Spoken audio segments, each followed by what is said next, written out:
महोदय, जिस क्षेत्र की यहां पे विभिन्न क्षेत्रों की अपेक्षाएं थी, उसमें से एक क्षेत्र जो प्रदेश के अंदर संभावना वाला क्षेत्र था वह था सर्विस सेक्टर।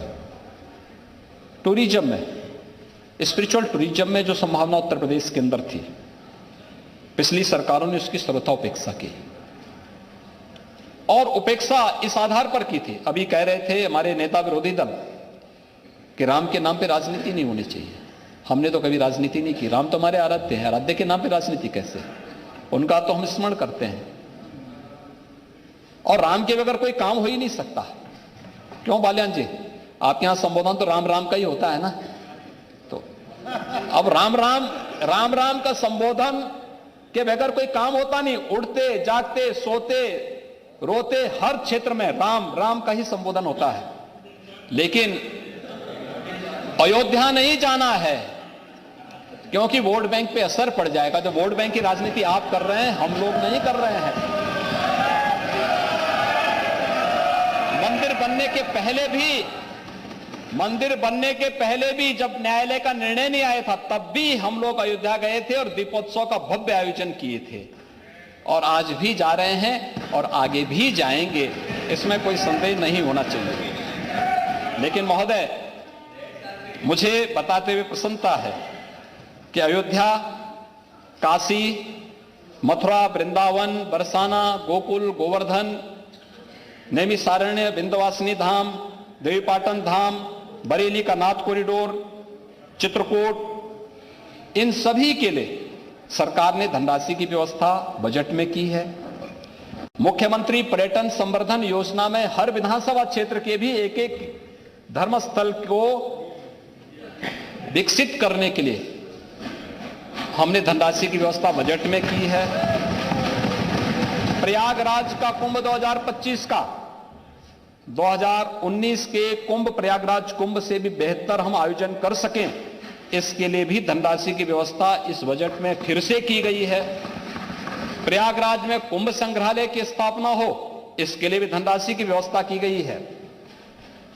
और आप तो मथुरा वृंदावन के लिए भी कुछ नहीं कर पाए थे क्योंकि आपको वहां जाने में भी डर लगता था।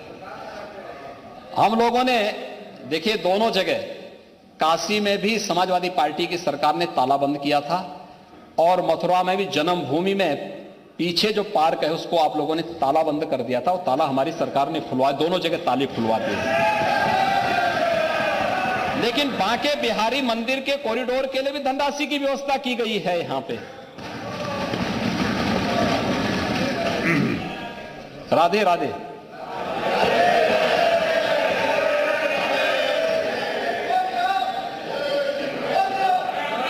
निषाद राज गुहे सांस्कृतिक केंद्र श्रृंगेरपुर के लिए धनराशि की व्यवस्था की गई है।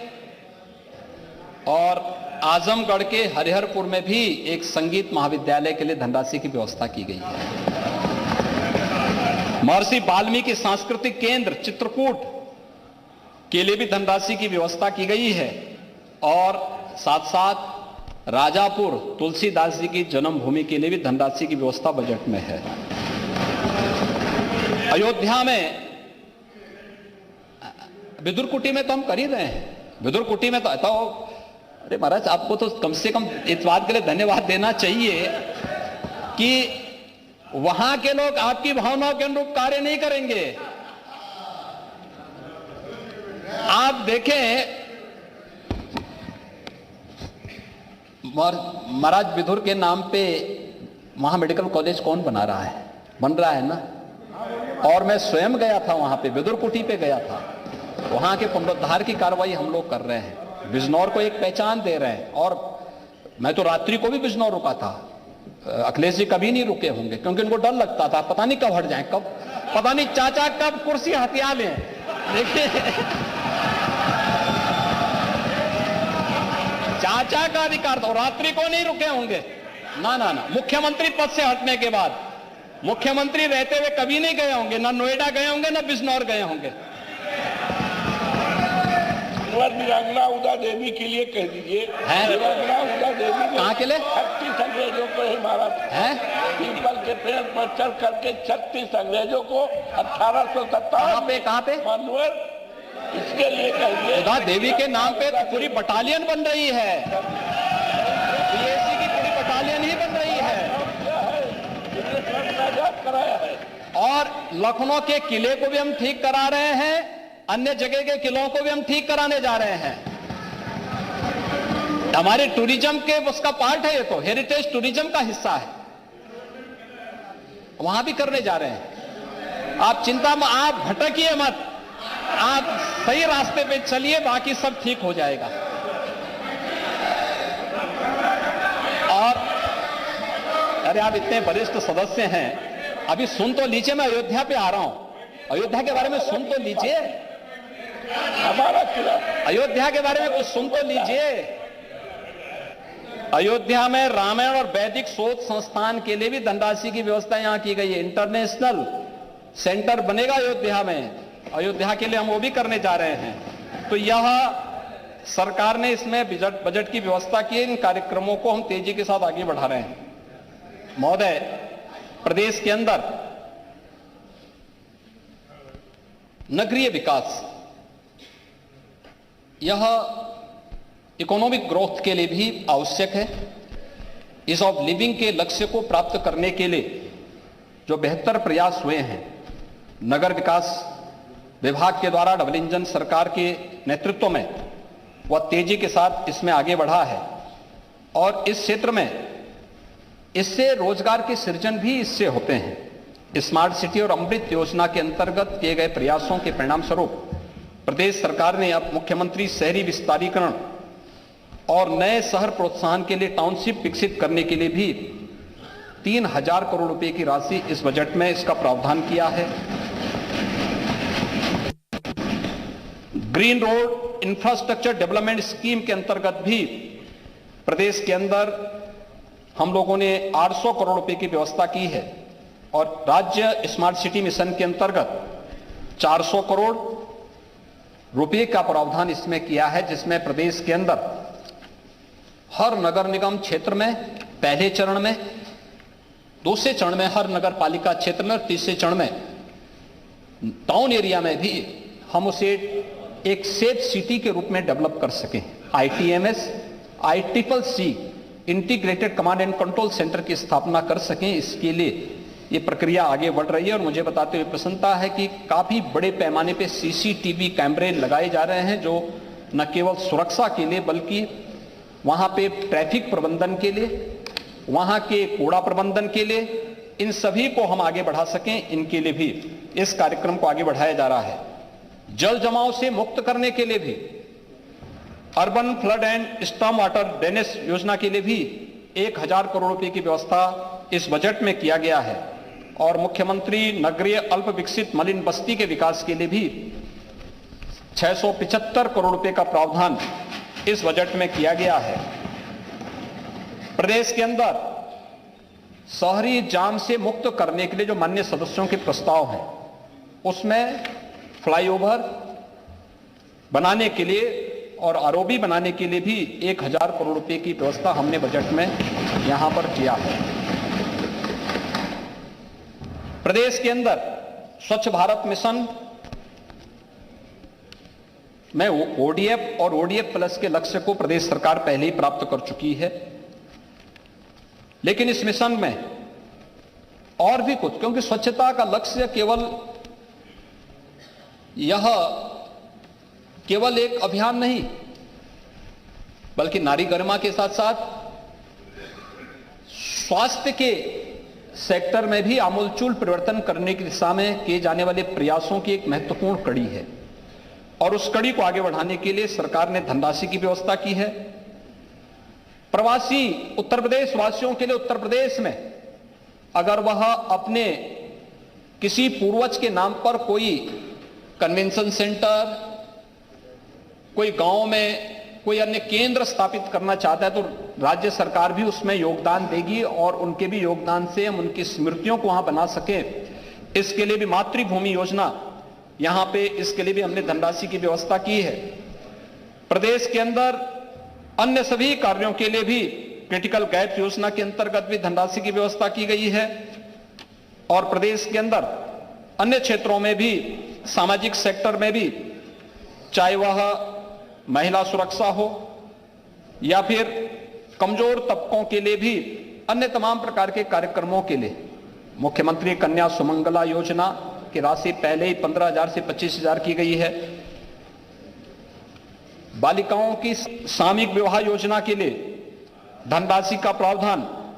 और एक बात जो यहां पे परसों उठ रही थी, हमारे एक माननीय सदस्य ने इस बात को यहां पे उठाया था कि कुष्ठ रोगियों के लिए आवास की सुविधा है। और मुझे बताते हुए प्रसन्नता है कि हमारी सरकार 3 वर्ष पहले इस बात को कर चुकी है कि हर कुष्ठ रोगी को 3,000 रुपए मासिक पेंशन के साथ साथ आवास की सुविधा भी हम दे रहे हैं। देखिए, आपका सारे कार्य तो हम लोग कर रहे हैं, तो अब आपको और चाचा को फैसला लेना ही चाहिए। काहे बेकार उपेक्षित पड़े हुए हैं। हाँ महोदय, ये सरकार पहले कर चुकी है और वरिष्ठ नागरिकों के लिए भी उनके कल्याण के लिए एक कोष की स्थापना प्रदेश सरकार ने की है। प्रदेश के अंदर अन्य तमाम क्षेत्रों में कार्य करते हुए पुलिस की अवस्थापना सुविधाओं के विकास के लिए भी, नए थानों के लिए, फायर ब्रिगेड के नए सेंटर स्थापित किए जा सके उसके लिए भी, साइबर थानों की स्थापना हो, अन्य जो भी समय समय पर जो भी हमें प्रस्ताव प्राप्त हुए थे उन सभी के लिए, चाहे वो होमगार्ड के जवानों और उनके स्वयंसेवकों के लिए अनुग्रह राशि की व्यवस्था आदि के लिए भी हम लोगों ने इस बजट में प्रावधान किया है, जो प्रदेश के अंदर चाहे हर तबके के लोगों के लिए उनके जीवन में परिवर्तन लाने की दिशा में एक बेहतर प्रयास प्रदेश सरकार ने यहां पर किया है। महोदय, प्रदेश सरकार भारत सरकार के $5 ट्रिलियन की इकोनॉमी बनाने के आदरणीय प्रधानमंत्री जी के संकल्प के साथ प्रदेश सरकार पूरी प्रतिबद्धता के साथ जुड़ी हुई है। उत्तर प्रदेश भी $1 ट्रिलियन की इकोनॉमी बनने की ओर अग्रसर हो, इस दिशा में हम लोगों ने एक बेहतर रोड मैप भी प्रदेश के अंदर तैयार किया है, और जिसमें 5T के मंत्र के साथ talent, tradition, trade, tourism and technology, इन सब को अपना करके राज्य सरकार इसमें बेहतर प्रयास प्रारंभ की है। हाईवे के साथ साथ डिजिटल ढांचा, हाईवे, इस पर कार्य हो रहा है, जिसमें ब्रॉडबैंड, ऑप्टिकल फाइबर का एक मजबूत ढांचा प्रदेश के अंदर हो। हर ग्राम पंचायत में पंचायत भवन की स्थापना के पीछे, ग्राम सचिवालय की स्थापना के पीछे का हेतु यही है कि ऑप्टिकल फाइबर के साथ हम वहां पे बेहतर कनेक्टिविटी दे सकें और गांव में ही गांव के लोगों को बेहतर सुविधाएं उपलब्ध करवा सकें। प्रदेश में असीमित पोटेंशियल को, उसके स्किल को, स्केल और स्पीड पर प्रदेश सरकार पूरी तरह फोकस कर रही है। हम सब इस बात को मानते हैं, उत्तर प्रदेश प्रकृति और परमात्मा की असीम कृपा का प्रदेश है। हमारे पास सबसे उर्वरा भूमि है, सर्वश्रेष्ठ युवा है, और भारत का सबसे बड़ा उपभोक्ता और श्रम का बाजार भी हमारे पास है। महोदय, देश की कुल कृषि भूमि का मात्र 11% उत्तर प्रदेश के पास है, लेकिन यहां की भूमि का कमाल है और यहां के अन्नदाता किसानों का पुरुषार्थ है कि उत्तर प्रदेश देश के अंदर खाद्यान्न उत्पादन में 20% का शेयर रखता है। 11% शेयर में 20% का योगदान उत्तर प्रदेश का है। प्रदेश के अंदर हमारे पास जो मैन पावर है, जो युवा है, 56% ऐसा है जो कामकाजी है, यानी युवा है, ऊर्जा से भरपूर है, प्रतिभा से भरपूर है।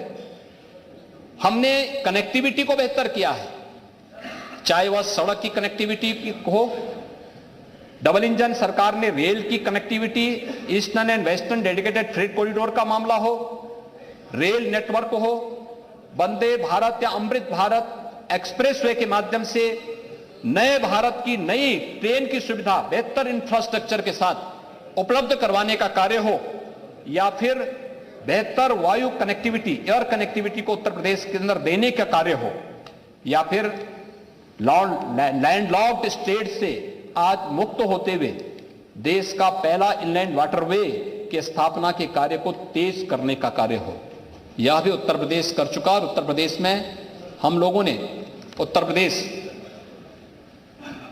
के अंदर हम लोगों ने इनलैंड वाटरवे अथॉरिटी का गठन भी हम कर चुके हैं, जिसमें हम लोगों का प्रयास है कि अयोध्या को पहले हम पूर्वी बंदरगाह के साथ जोड़ करके और फिर अयोध्या की कनेक्टिविटी को बेहतर कर सके और अन्य जगहों को फिर धीरे धीरे करके हम इसको आगे बढ़ाने का कार्य करेंगे।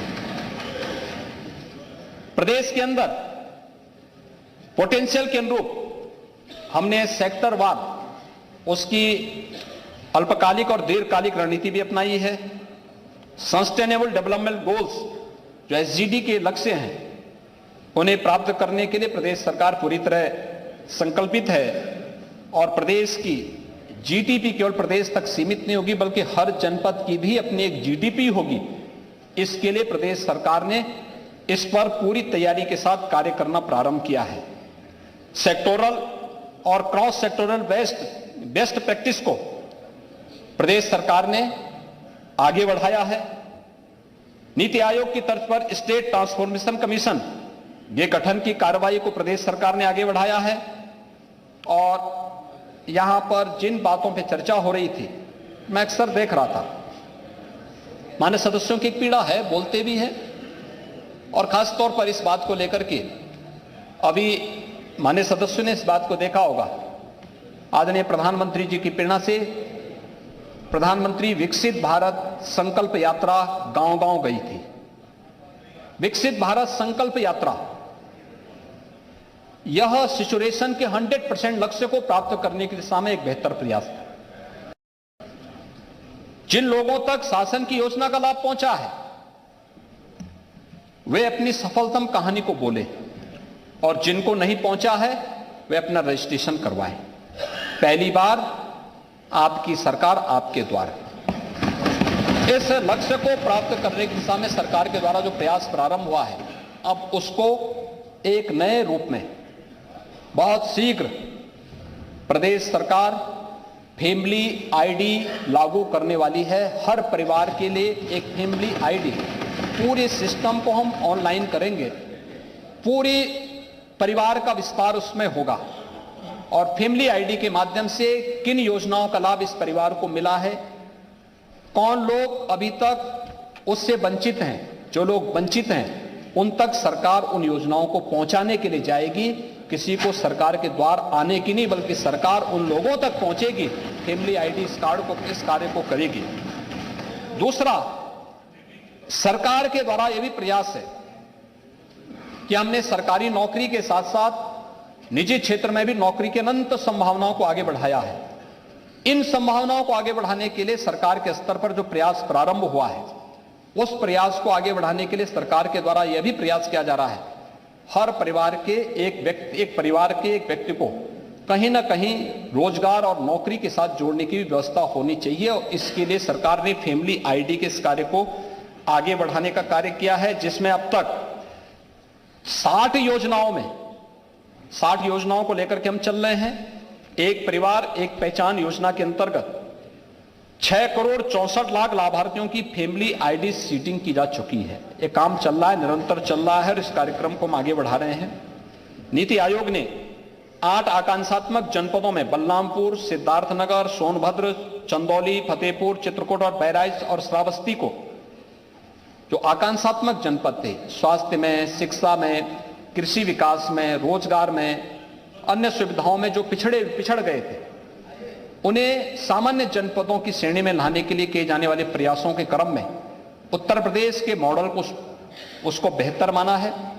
आज आकांक्षात्मक जनपद की तर्ज पर प्रदेश सरकार ने 100 आकांक्षात्मक विकास खंडों के लिए, एस्पिरेशनल विकास खंडों के लिए अपनी कार्य योजना बनाई है और उन कार्यक्रमों को हम प्रभावी ढंग से लागू कर चुके हैं। उसके बेहतर परिणाम आ रहे हैं। नगरीय क्षेत्र में भी चूंकि नई नगर निकाय आए हैं, ये कभी 1 वर्ष पहले, 1.5 वर्ष पहले सभी ग्राम पंचायतें थी, इनका भी एक सस्टेनेबल डेवलपमेंट के मॉडल को हम आगे बढ़ा सकें, इसके लिए भी हमने एक आकांक्षात्मक नगरीय योजना भी लागू की है, जिसमें 100 ऐसे नगर निकायों का चयन किया गया, जिन कार्यक्रमों को हम आगे बढ़ा रहे हैं और उस दिशा में उसके बेहतर दिशा में प्रयास प्रारंभ हुए हैं। महोदय, $1 ट्रिलियन के लक्ष्य की प्राप्ति के उद्देश्य से सरकार का जो सेक्टोरियल मैकेनिज्म है वह हम लोगों ने 10 सेक्टर में उसको तैयार किया है और प्रत्येक सेक्टर की जिम्मेदारी हम लोगों ने एक जिम्मेदार अधिकारी के नेतृत्व में, एक अनुभवी अधिकारी के नेतृत्व में उसको दी है। उसके अल्पकालिक और दीर्घकालीन जो योजना तय की गई है उसका सफल क्रियान्वयन की मॉनिटरिंग सीएम डैशबोर्ड के माध्यम से भी हम लोग निरंतर कर रहे हैं। मैं केवल नेता प्रतिपक्ष से एक बात कहना चाहूंगा कि पिछले 7 वर्ष में सरकार ने जो प्रयास प्रारंभ किए, स्वास्थ्य है, शिक्षा है और जीवन स्तर के जो अलग अलग घटक हैं, तो 3 महत्वपूर्ण आयाम हैं जिनके 12 लक्ष्य नीति आयोग ने तय किए थे। इसमें डबल इंजन की सरकार ने पिछले 6 वर्ष में प्रदेश के अंदर 6 करोड़ लोगों को गरीबी रेखा से, बहुआयामी गरीबी से ऊपर उठाने में सफलता प्राप्त की है। इसमें अगर आप देखें तो 2017-18 में यानी 16-15, 16-17 में भी अगर आप देखेंगे तो 1.5 करोड़ लोग केवल अनुपूरक आहार ही प्राप्त कर पाते थे और आज 2 करोड़ 6 लाख से अधिक लोग इस योजना का लाभ प्राप्त कर रहे हैं। बाल मृत्यु दर और मातृ स्वास्थ्य की बात आप कर रहे थे तो 2014 में 16-17 में भी 48 प्रति लाख थी, जो 2020 में यह 38 प्रति हजार हो चुकी है।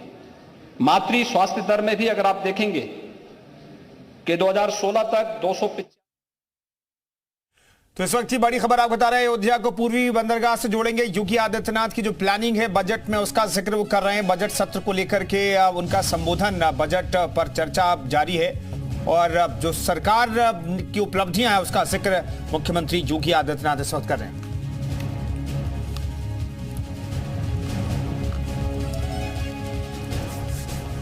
और प्रधानमंत्री